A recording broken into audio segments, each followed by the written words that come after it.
Chers frères et sœurs, aujourd'hui nous allons parler de la pensée.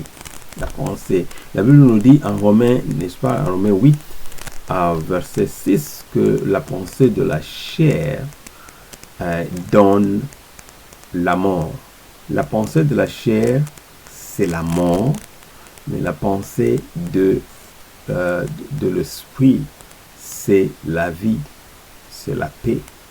Et il dit que c'est la paix et la vie. Donc, si nous marchons selon l'esprit, nous avons la vie et nous avons la paix. Mais nous marchons selon la chair, eh bien, cela est inimitié, est contre la façon que Dieu voit les choses. Donc, c'est important, nous, en tant qu'enfants de Dieu, de marcher selon l'esprit. N'est-ce pas? Et il dit, c'est le 2 Corinthiens chapitre 5, je pense verset 7, qui parle que nous ne marchons pas par la chair, nous marchons par l'esprit. Toi, en tant que l'enfant de Dieu, tu es appelé de marcher par l'esprit. Car marcher par la chair, la pensée de la chair, j'aime beaucoup ce verset, Romains 8, verset 6, la pensée de la chair, c'est la mort. En anglais, il dit que to be carnally minded, it's death. Then, but to be spiritually minded, it's life and peace.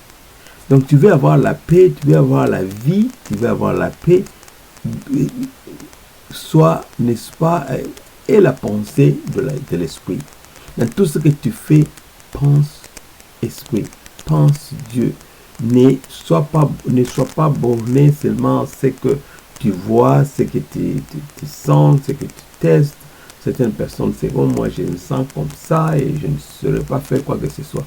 Eh bien, réfléchis selon l'esprit. Qu'est-ce que l'esprit te dit?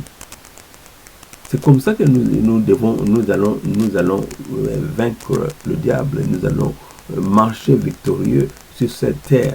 C'est avoir une pensée de l'esprit à tous les temps. Mon frère, ma chère, mon frère, ma soeur, tu te dis, et comment est-ce que tu peux avoir une pensée de l'esprit à tous les temps? Eh bien, c'est quand tu réfléchis selon la Bible, quand tu as tes yeux fixés sur Dieu, tu as tes yeux fixés sur Jésus. C'est pourquoi Jésus pourrait dire, tu ne peux pas, n'est-ce pas, sans lui, nous ne pouvons rien.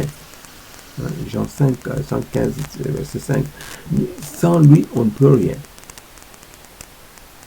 Alors, je voulais encourager ma soeur, je voulais encourager mon frère, que c'est important, n'est-ce pas, de marcher selon l'esprit. Parce qu'en marchant selon l'esprit, tu as la vie, tu as la paix. Et nous avons besoin de cette paix-là, de cette terre.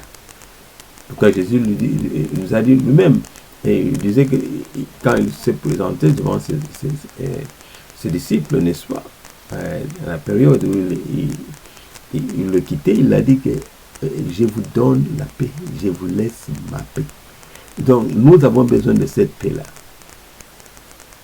Et nous la trouvons dans la parole de Dieu.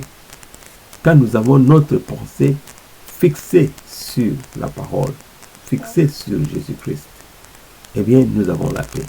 Quelles que soient les intempéries. Dans la mort, dans la joie, dans n'importe quoi, rien ne peut nous bouger. Parce que nous avons nos pensées fixées sur l'esprit, nos pensées fixées sur Jésus-Christ. Donc, la pensée de l'esprit, c'est la vie, c'est la paix, mais la pensée de la chair, c'est la mort. Voilà, j'espère que j'ai épuisé tout ce que je devais dire. C'est juste présenter cela, vous encourager, nous encourager de suivre Jésus-Christ, de ne pas nous perdre, n'est-ce pas, sur d'autres histoires comme l'argent, comme n'importe quoi ce que le corps nous présente. Mais c'est peut-être le sommeil. Vous vous souvenez, la Bible dit qu'il n'aime pas le sommeil, de crainte que tu deviennes pauvre. Ouvre les yeux, tu seras séché de pain, et de ne pas suivre le corps, mais de suivre l'esprit. Qu'est-ce que l'esprit vous a dit? Qu'est-ce que la parole de Dieu a dit? C'est ce qui nous concerne. Soyons focalisés sur cette parole-là. Fixons nos yeux sur l'esprit. Eh bien, nous allons avoir la paix, nous allons avoir la vie. Mais enlevons nos yeux, n'est-ce pas? Ne fixons pas nos yeux sur ce qui est chair, ce qui est flèche, ce qui est flèche, je pense que ça. Ce qui est la chair, ce qui n'est pas divin. Bon, merci beaucoup de suivre et que le Seigneur vous bénisse. C'est tout ce que l'Éternel m'a mis à cœur. Soyez bénis. Amen.